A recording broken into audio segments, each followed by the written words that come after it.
Perkenalkan, nama saya Diktavia Budiono dengan NRP 170224005.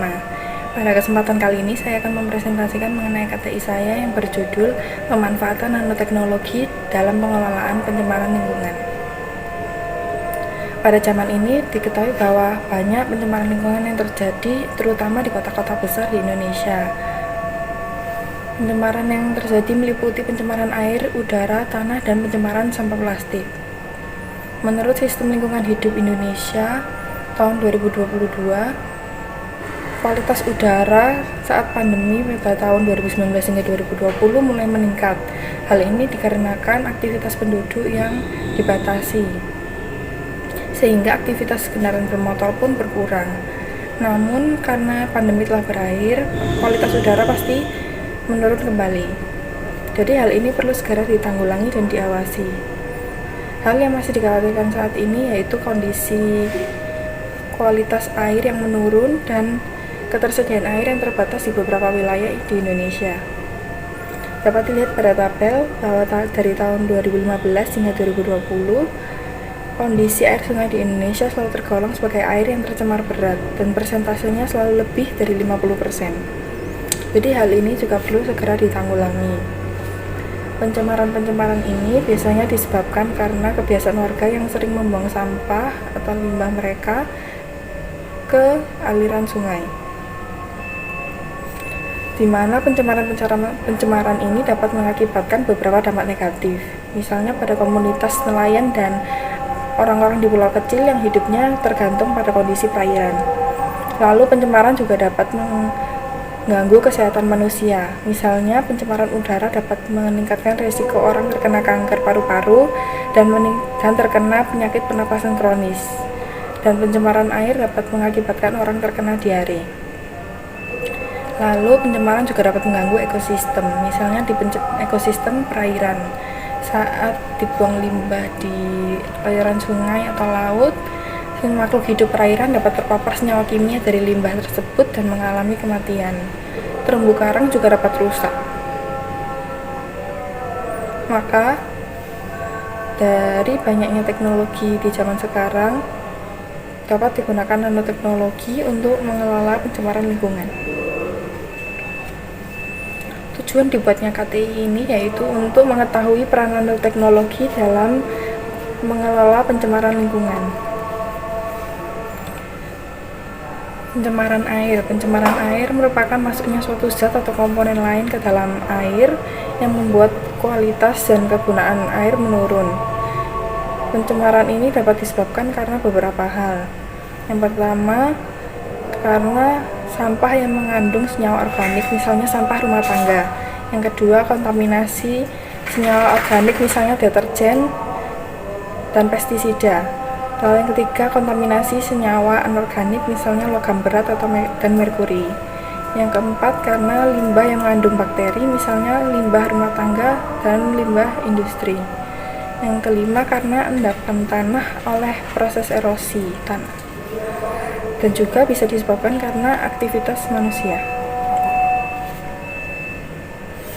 Lalu yang kedua, pencemaran udara. Pencemaran udara merupakan masuknya suatu zat atau komponen lain ke dalam udara yang membuat kualitas udara menurun dan mengganggu aktivitas makhluk hidup.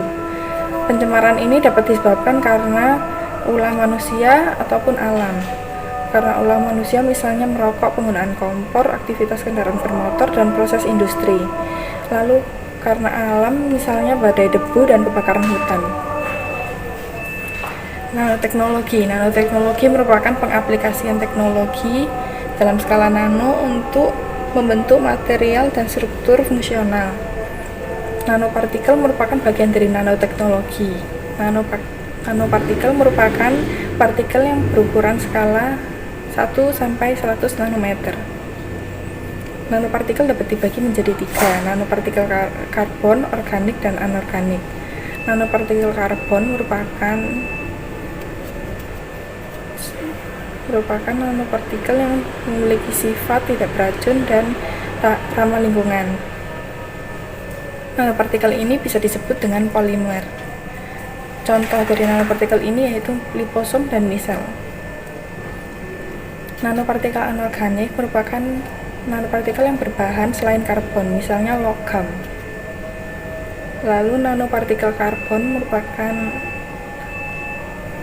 dapat dibagi menjadi karbon nanotube dan fullerene. Karbon nanotube merupakan lembaran grafin yang digulung membentuk tabung seperti gambar ini.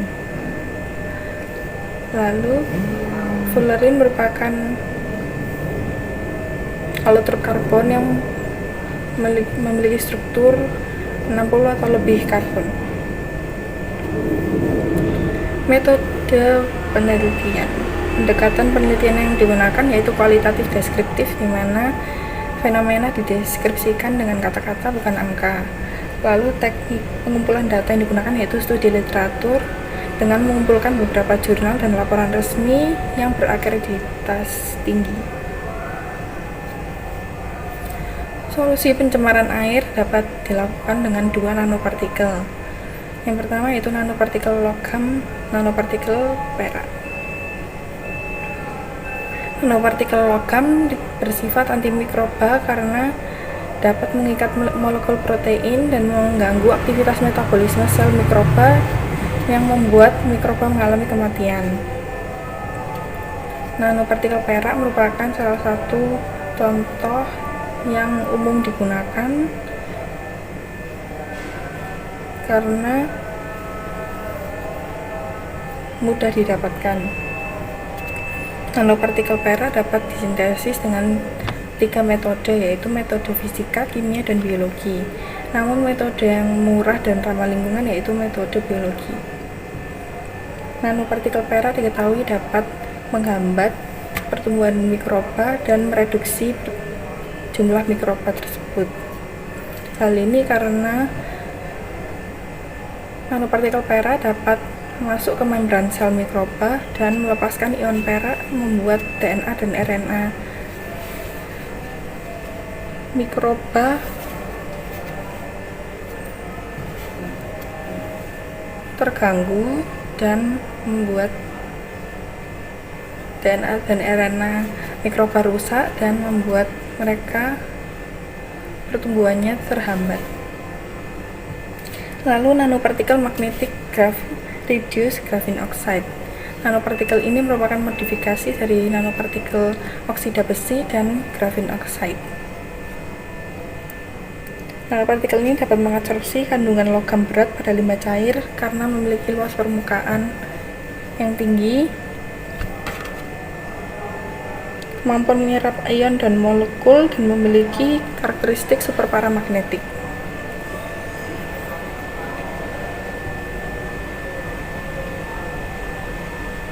Lalu untuk solusi pencemaran